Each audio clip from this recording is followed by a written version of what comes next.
Hello students, मैं सिर्फ doctor आके and welcome to my YouTube channel. आज हम केमिस्ट्री का एक इंपॉर्टेंट टॉपिक डिस्कस करने जा रहे हैं जिसका नाम है डायपोल मोमेंट। इस टॉपिक से नीट में हर साल एक या दो क्वेश्चंस आ जाते हैं, तो आपसे रिक्वेस्ट है कि वीडियो को पूरा देखें ताकि सारे डाउट्स आपके क्लियर हो जाएं और आपका कॉन्सेप्ट बहुत ही स्ट्रॉन्ग हो जाए। तो चलिए शुरू करते हैं। आज के लेक्चर में हम थ्योरी के साथ साथ PYQ भी डिस्कस करेंगे और कुछ क्वेश्चंस जो रिसेंट पैटर्न में आ रहे हैं साथ में वो भी डिस्कस करेंगे। तो चलिए शुरू करते हैं।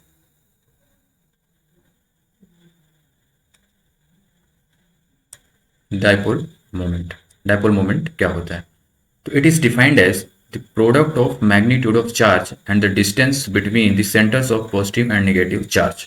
डायपोल मोमेंट क्या होता है? तो डायपोल मोमेंट किसी भी एक चार्ज का मैग्नीट्यूड और उनके बीच की जो दूरी होती है या डिस्टेंस होती है, तो उन दोनों का प्रोडक्ट क्या कहलाता है? Dipole moment.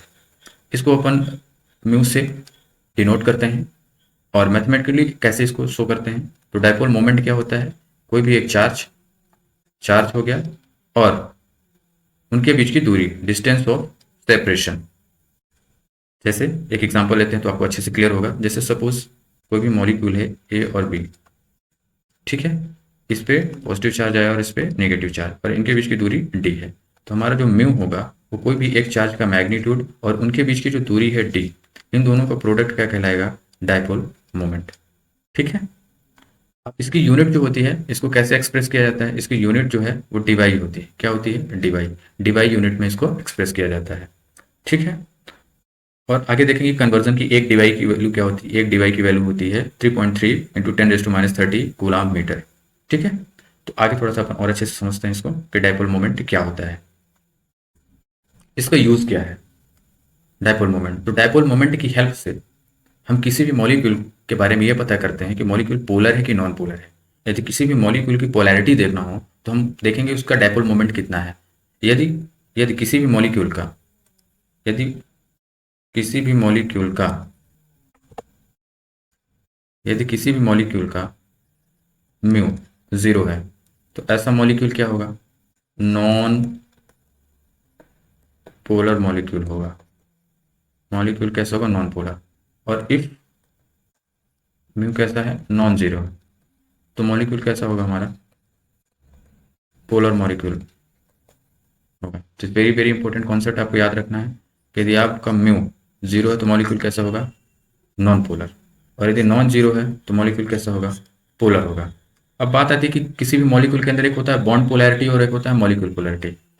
तो यदि अपने को बॉन्ड पोलैरिटी देखना है, बॉन्ड पोलैरिटी, तो बॉन्ड पोलैरिटी जो होती है वो डिसाइड होती है किससे? या डायरेक्टली प्रोपोर्शनल होती है किसके? डेल्टा ई एन के। डेल्टा ई एन के। बॉन्ड पोलैरिटी कैसे डिसाइड होती है? डेल्टा ई एन से डिसाइड होती है। वहीं पे मॉलिक्यूल की यदि पोलैरिटी देखें, मॉलिक्यूल की पोलैरिटी, तो अपन कैसे डिसाइड करते हैं? वो म्यू से होता है। म्यू जितना ज़्यादा होगा वो मॉलिक्यूल उतना ज़्यादा पोलर होगा। ठीक है। तो किसी भी, आपको अच्छे से क्लियर होना चाहिए कि यदि हमको किसी भी मॉलिक्यूल के अंदर यदि एक बॉन्ड की पोलैरिटी देखना है तो हम कैसे डिसाइड करेंगे? डेल्टा ई एन से। किसी भी मॉलिक्यूल के अंदर बॉन्ड पोलैरिटी कैसे देखते हैं? चेंज इन ई एन से देखते हैं कि जो उस बॉन्ड से अटैच जो एटम है उनके ई एन में चेंज कितना है, उससे हम डिसाइड करते हैं बॉन्ड पोलैरिटी। लेकिन मॉलिक्यूल पोलैरिटी कैसे डिसाइड करते हैं? वो म्यू से डिसाइड करते हैं। म्यू क्या होता है? Dipole moment. यदि किसी भी मॉलिक्यूल के अंदर पोलर बॉन्ड है तो जरूरी नहीं कि वो मॉलिक्यूल पोलर होगा, क्योंकि यदि किसी भी मॉलिक्यूल का जो डायपोल मोमेंट होता है वो सभी बॉन्ड का जो डायपोल मोमेंट होता है उसका वेक्टर सम होता है। यदि किसी भी मॉलिक्यूल के अंदर सारे बॉन्ड का डायपोल मोमेंट का वेक्टर सम यदि 0 आ रहा है तो वो मॉलिक्यूल कैसा हो जाएगा? नॉन पोलर हो जाएगा। ठीक है। जो बॉन्ड पोलैरिटी है वो ई एन से, डेल्टा ई एन से डिसाइड होती है, जबकि मॉलिक्यूल की पोलैरिटी हम किससे डिसाइड करते हैं? म्यू से। और म्यू कैसे निकालते हैं? क्यू इंटू डी से। क्यू इंटू डी से। ठीक है। तो चलिए, अब यदि मान लीजिए कोई एक मॉलिक्यूल है, मॉलिक्यूल में एक से ज़्यादा बॉन्ड हो सकते हैं, तो जो मॉलिक्यूल का डायपोल मोमेंट होता है वो क्या होता है या कैसे निकालते हैं? तो हम जानते हैं कि dipole moment of molecule is the vector sum of dipole moments of all bonds. एक मॉलिक्यूल के अंदर जितने भी बॉन्ड्स हैं उन सभी बॉन्ड पे डायपोल मोमेंट का जो वेक्टर सम होता है वही क्या होता है? मॉलिक्यूल का डायपोल मोमेंट। सपोज दो बॉन्ड है, एक का वेक्टर, एक का डायपोल मोमेंट म्यू 1 है और दूसरे का डायपोल मोमेंट म्यू 2 है। तो यदि इनका हम रिजल्टेंट निकालेंगे तो क्या आएगा, under root mu mu mu 1 square plus mu 2 square plus 2 mu 1 mu 2 cos theta. If theta यदि 0 हो तो म्यू आर क्या होगा, म्यू 1 प्लस म्यू 2। थीटा यदि 180 है, 180 है तो म्यू आर क्या होगा, म्यू 1 माइनस म्यू 2। आप देख रहे हैं कि जैसे जैसे थीटा इंक्रीज हो रहा है, थीटा बढ़ने से कॉस थीटा की वैल्यू कम हो रही है, कम हो रही है, तो म्यू भी कम हो रहा है। तो यहाँ से एक रिजल्ट ये निकल के आया कि म्यू जो होता है, म्यू वो इन्वर्सली प्रोपोर्शनल होता है थीटा के। थीटा क्या होता है बताइए, बॉन्ड एंगल। ये क्या होता है, बॉन्ड एंगल होता है। तो जैसे जैसे थीटा की वैल्यू, यहाँ से आप देख सकते हैं कि यदि थीटा की वैल्यू बढ़ेगी तो म्यू क्या होगा, आपका घटेगा। ये चीज़ आपको ध्यान रखनी है। ठीक है, आगे इनका यूज़ क्या है अभी अच्छे से बताएंगे। थोड़ा और देखिए, एक दो क्वेश्चंस करेंगे। यहाँ पे जो हम थ्योरी यूज़ कर रहे हैं वो पूरा एनसीईआरटी बेस्ड यूज़ कर रहे हैं, क्योंकि आज जो रिसेंट पैटर्न चल रहा है नेट में, पूरी एनसीईआरटी की लाइन टू लाइन उठा के सब एग्जामिनर देता है। बहुत ज़्यादा डीप में क्वेश्चन नहीं पूछता, लेकिन जो एनसीईआरटी में जो कॉन्सेप्ट दिए गए हैं उसी को घुमा फिरा के पूछ रहा है, और डेप्थ भी उतनी ही रखता है। इसलिए हमको एनसीईआरटी पे बहुत ज़्यादा ध्यान देने की ज़रूरत है, और उसी से बेस्ड हमको पढ़ाई करनी है। एनसीईआरटी पे स्टिक रहना, बहुत ज़्यादा बाहर नहीं जाना है। जो भी एनसीईआरटी में लाइनें लिखी हुई हैं उनको मतलब अच्छे से समझ में आना चाहिए। ठीक है, तो जैसे एनसीईआरटी ये कहती है कि dipole moment is a vector quantity. ठीक है, हम जानते हैं कि डायपोल मोमेंट क्या होता है, एक वेक्टर क्वांटिटी होती है। ठीक है, इसमें कोई दिक्कत नहीं है। And by the convention it is depicted by a small arrow with tail on negative centres and head pointing towards the positive centres. देखिए, बाय कन्वेंशन मतलब फिजिक्स में बता रहा है ये। फिजिक्स में क्या होता है, फिजिक्स में सपोज जो डायपोल मोमेंट की जो डायरेक्शन होती है, वो फिजिक्स में जो डायपोल मोमेंट की डायरेक्शन होती है वो निगेटिव से पॉजिटिव की तरफ होती है। लेकिन वही चीज़ केमिस्ट्री में क्या होता है, पॉजिटिव से निगेटिव की तरफ डायरेक्शन होती है। आपको ध्यान रखना है। तो यहाँ पे जैसे आप देखिए, यहाँ पे लिखा हुआ है, but in chemistry presence of dipole moment is represented by the crossed arrow put on the lace structure of the molecule. The cross is on positive and the arrowhead is on negative head. तो जो हमारा chemistry में dipole moment को हम crossed arrow से इस तरह से शो करते हैं, और यहाँ पे जो डायरेक्शन होती है वो हमारी पॉजिटिव चार्ज से निगेटिव की तरफ होती है। तो ध्यान रखना है, अपन फिजिक्स और केमिस्ट्री में थोड़ा सा यहाँ डायरेक्शन का अपोजिट चलता है। केमिस्ट्री में डायरेक्शन हमेशा पॉजिटिव आयन से निगेटिव आयन या लेस ईएन से मोर ईएन की तरफ होती है। क्या होती है, लेस ईएन एटम से किधर होता है, मोर ईएन एटम की तरफ केमिस्ट्री में डायरेक्शन होती है। तो प्लस चार्ज से माइनस चार्ज की तरफ होती है। और इसको क्रॉस्ड एरो, जैसा कि आप इस डायग्राम में देख सकते हैं, इसको बोलते हैं क्रॉस्ड एरो से इसको रिप्रेजेंट किया जाता है। इस एरो का इंपॉर्टेंस क्या है, this arrow symbolise the direction of shift of electron density in the molecule. ये एरो क्या बताती है कि इलेक्ट्रॉन डेंसिटी का शिफ्ट किधर की हुआ है। तो मतलब इलेक्ट्रॉन डेंसिटी का जो शिफ्ट है वो जिस डायरेक्शन में होता है उसी डायरेक्शन में हम इस एरो को लगाते हैं। या आप ऐसे सिंपल समझ सकते हैं कि लेस ईएन एटम से मोर ईएन एटम, या प्लस चार्ज से नेगेटिव चार्ज की तरफ डायपोल मोमेंट की डायरेक्शन होती है। ठीक है, इसमें लिखा है note that the direction of, यहाँ लिखा है कि note that the direction of crossed arrow is opposite to the conventional direction of dipole moment vector. Conventional का मतलब कि जो हम फिजिक्स में पढ़ते हैं, फिजिक्स में जो डायपोल मोमेंट होता है, फिजिक्स में वो किधर से किधर होता है, वो निगेटिव से प्लस चार्ज की तरफ होता है। जबकि केमिस्ट्री में हम देख रहे हैं कि प्लस चार्ज से नेगेटिव चार्ज की तरफ होता है। ठीक है, in case of polyatomic molecule the dipole moment not only depends on the individual dipole moment of bonds known as bond dipole but also on the special arrangement of various bonds in the molecule। तो यदि कोई molecule polyatomic molecule है तो उसका जो molecule का bond dipole moment है वो सिर्फ एक बॉन्ड के डायपोल मोमेंट पर डिपेंड नहीं करता, और किस चीज़ पर डिपेंड करता है कि उनका अरेंजमेंट कैसा है, उन बॉन्ड्स के बीच एंगल क्या है, इस चीज़ पे भी डिपेंड करता है। तभी तो इन सब का हम वेक्टर सम निकालते हैं और फिर उस पॉलीएटॉमिक मॉलिक्यूल का डायपोल मोमेंट बताते हैं। या आप ऐसे समझ सकते हैं कि किसी भी पॉली एटॉमिक मॉलिक्यूल के अंदर जब हम डायपोल मोमेंट बताते हैं तो किसी भी एक बॉन्ड का डायपोल मोमेंट नहीं बताते, बल्कि जितने भी बॉन्ड्स होते हैं उनका जो वेक्टर सम होता है वो वैल्यू बताते हैं। ठीक है, जैसे इस केस में आप समझ सकते हैं कि dipole moment of molecule is the vector sum of dipole moments of various bond. यहाँ साफ साफ लिखा हुआ है कि dipole moment of A molecule is the vector sum of dipole moments of various bond. एक मॉलिक्यूल के अंदर जितने भी बॉन्ड होंगे उन सभी बॉन्ड के डायपोल मोमेंट का वेक्टर सम क्या होता है, उस मॉलिक्यूल का डायपोल मोमेंट होता है। जैसे फॉर एग्जांपल इसमें दिया हुआ है H2O मॉलिक्यूल लिया गया है ना। तो H2O मॉलिक्यूल में आप देख सकते हैं कि इसका जो स्ट्रक्चर होता है वो बेंट स्ट्रक्चर होता है, इसमें 2 OH बॉन्ड्स होते हैं और उनके बीच का एंगल 104। डायपोल मोमेंट हम निकालते हैं तो रिजल्टेंट हमारा निकल के आता है, resultant of dipole moment of 2 OH bond वो कितना निकल के आता है, या वैल्यू आपको याद रखनी है 1.85 डिवाई इन डायपोल मोमेंट। या आपको यदि ये न्यूमेरिकल वैल्यू नहीं याद हो तो एटलीस्ट आपको ये चीज़ याद रखनी है कि जो इसका म्यू होता है वो नॉन जीरो होता है। क्या होता है, नॉन जीरो, मतलब जीरो नहीं होता, मतलब ये वाटर कैसा है, पोलर है। ये हम आपको स्टार्टिंग में ही बताए हैं कि यदि किसी भी मॉलिक्यूल का म्यू जीरो है तो वो नॉन पोलर होगा, और यदि म्यू जीरो नहीं है तो कैसा होगा, पोलर होगा, है ना। यदि वैल्यू याद रख सकते हैं तो ठीक है, नहीं तो एटलीस्ट इतना याद रखना है आपको कि जीरो है कि नहीं है। अगला अब देख पा रहे हैं कि dipole moment in case of BF2 कितना होता है, जीरो होता है।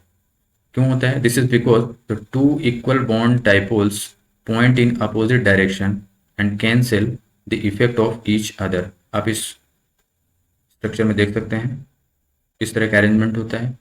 इस बॉन्ड का डायपोल मोमेंट और इस बॉन्ड का डायपोल मोमेंट दोनों क्या होंगे, इक्वल होंगे, लेकिन अपोजिट डायरेक्शन में है तो ये दोनों एक दूसरे को क्या कर देते हैं, कैंसिल कर देते हैं।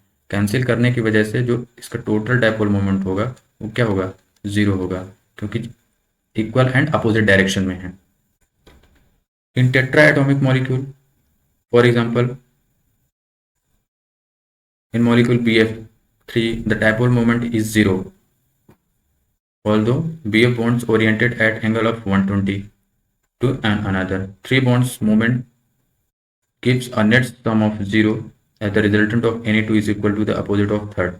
तो आप देख पा रहे हैं कि BF3 में क्या होता है कि ये टोटल एंगल 120 होता है, कितना होता है 120, और दो इक्वल वेक्टर्स यदि एक दूसरे से 120 पे हैं तो उनका रिजल्टेंट किसी एक के बराबर होगा और इनके बीचों बीच जाएगा। फिर ये वाला जो वेक्टर होगा, ये वाला जो रिजल्टेंट म्यू आया है ये इस इस बॉन्ड के डायपोल मोमेंट के बराबर होगा, तो एक दूसरे को क्या कर देंगे, कैंसिल कर देंगे। तो यहाँ पे डायपोल मोमेंट क्या आया, जीरो आया। तो आप देख पा रहे हैं कि यहाँ पे BeF2 बेरिलियम डाइफ्लोराइड और बोरान ट्राइफ्लोराइड, इन तीनों का क्या होता है, सॉरी इन दोनों का डायपोल मोमेंट क्या होता है, जीरो होता है।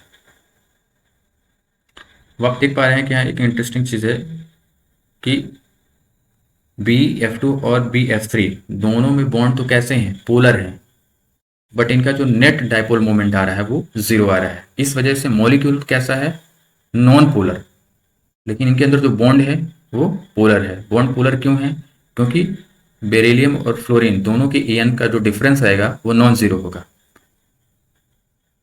तो इस वजह से जो बॉन्ड होगा, ये बॉन्ड तो कैसा है, पोलर, लेकिन मॉलिक्यूल कैसा है, नॉन पोलर, क्योंकि इन बॉन्ड का जो डायपोल मोमेंट है उनका जो वेक्टर सम है वो जीरो आ रहा है।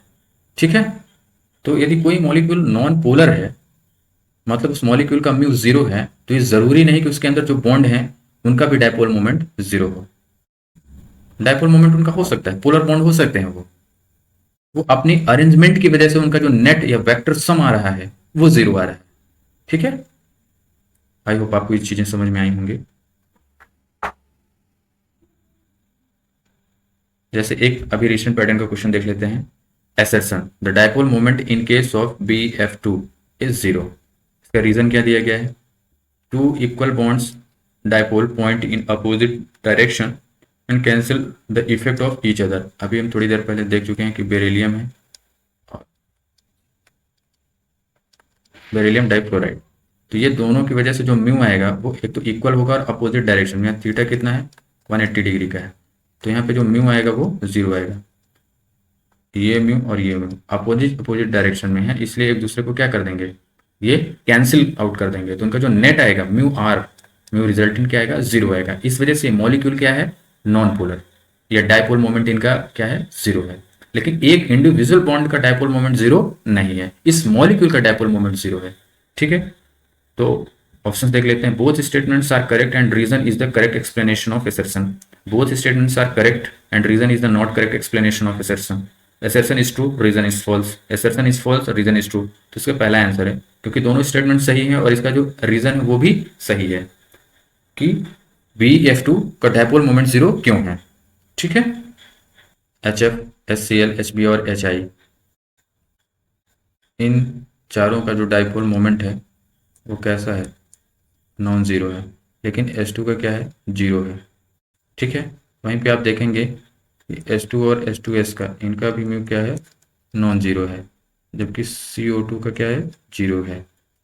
वहीं पे आप इधर भी देखेंगे NH3 और NF3, वेरी वेरी इंपॉर्टेंट, इन दोनों का डायपोल मोमेंट क्या है, नॉन ज़ीरो है। एक का 1.47 और 0.23। तो इसमें आपसे डायरेक्ट ऑर्डर पूछा जा सकता है कि यदि NH3, NF3 और BF3 में ऑर्डर पूछा जाए तो जो म्यू का ऑर्डर होगा तो सबसे ज़्यादा किसका होगा, NH3 का, फिर उससे कम किसका होगा, NF3 का, और उससे भी कम किसका होगा, BF3 का।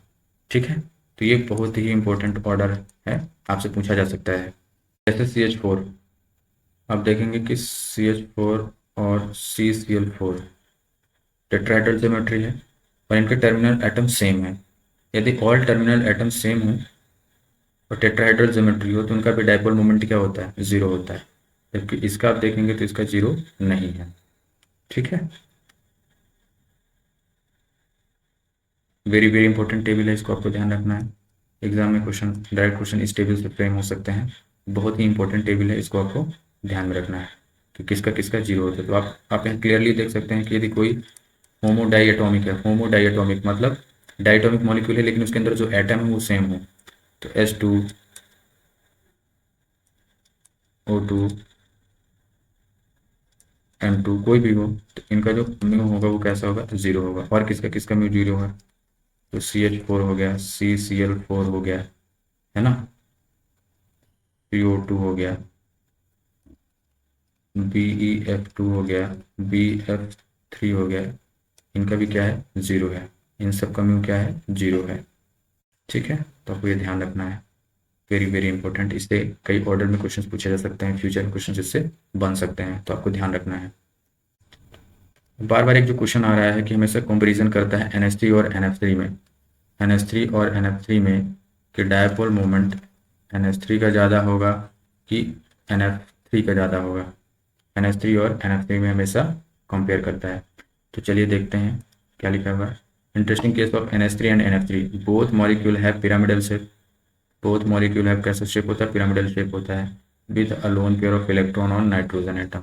Although fluorine is a more electronegative than the nitrogen.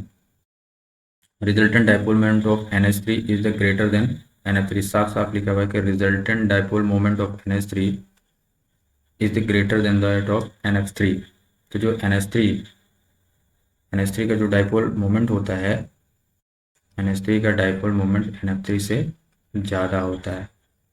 बहुत ही इंपॉर्टेंट चीज़ है, क्यों ज़्यादा होता है उसके बारे में हम आगे भी पढ़ते हैं कि उसका रीज़न क्या है ज़्यादा होने का। आप इसमें भी देख सकते हैं कि NH3 का 1.47 है और NF3 का 0.23 है। ठीक है, NH3 का, this is because in case of NH3 orbital dipole moment, orbital dipole moment किसकी वजह से आ रहा है, लोन पेयर की वजह से आ रहा है। तो orbital dipole moment due to lone pair is in the same direction as the resultant dipole moment of NH bonds, whereas in NF3 orbital dipole is in the direction opposite to the resultant dipole moment of the 3NF3 bond.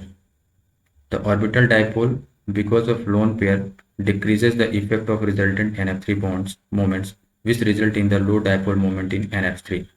तो आप इस diagram अच्छे से समझ सकते हैं कि जो डायपोल, पहली बात तो ध्यान से समझें कि जो डायपोल मोमेंट होता है उसकी डायरेक्शन हम कैसे लिखते हैं। ये H है और ये N है, इसमें En किसकी ज़्यादा है, N की, तो डायपोल किधर शो करेंगे, नाइट्रोजन की तरफ, मोर En एटम की तरफ। ठीक है, तो NH3 की भी हम बात कर रहे हैं, तो इन तीनों बॉन्ड का जो रिजल्टेंट आएगा, ठीक है, और ये जो ऑर्बिटल है लोन पेयर की वजह से जो ऑर्बिटल डायपोल मोमेंट है इसकी भी डायरेक्शन क्या है, अवे फ्रॉम दी नाइट्रोजन। तो इन तीनों का जो रिजल्टेंट है और ये सेम डायरेक्शन में है, तो जो भी जितना भी होगा सब जुड़ जाएगा, तो इसका ज़्यादा होगा। जबकि NH3 में देखिए इनका रिजल्टेंट नाइट्रोजन का यहाँ पे F के कंपेरिजन में कम होगा, फ्लोरीन का ज़्यादा होगा ये। तो इसकी इस बार म्यू की डायरेक्शन किधर होगी, टुवर्ड्स दी फ्लोरीन। तो इन तीन NF बॉन्ड का जो रिजल्टेंट ये आया है और ऑर्बिटल ये दोनों किधर है, अपोजिट डायरेक्शन में है, तो क्या करेंगे, माइनस होगा, घट जाएगा। तो इस वजह से NH3 का जो NH3 का NH3 का जो डाइपोल मोमेंट होता है वो ज़्यादा होता है इससे, NF3 से। NF3 का कितना होता है 0.23 और NH3 का 1.47। NH3 का कितना होता है 1.47 DY होता है और इसका 0.23 DY होता है।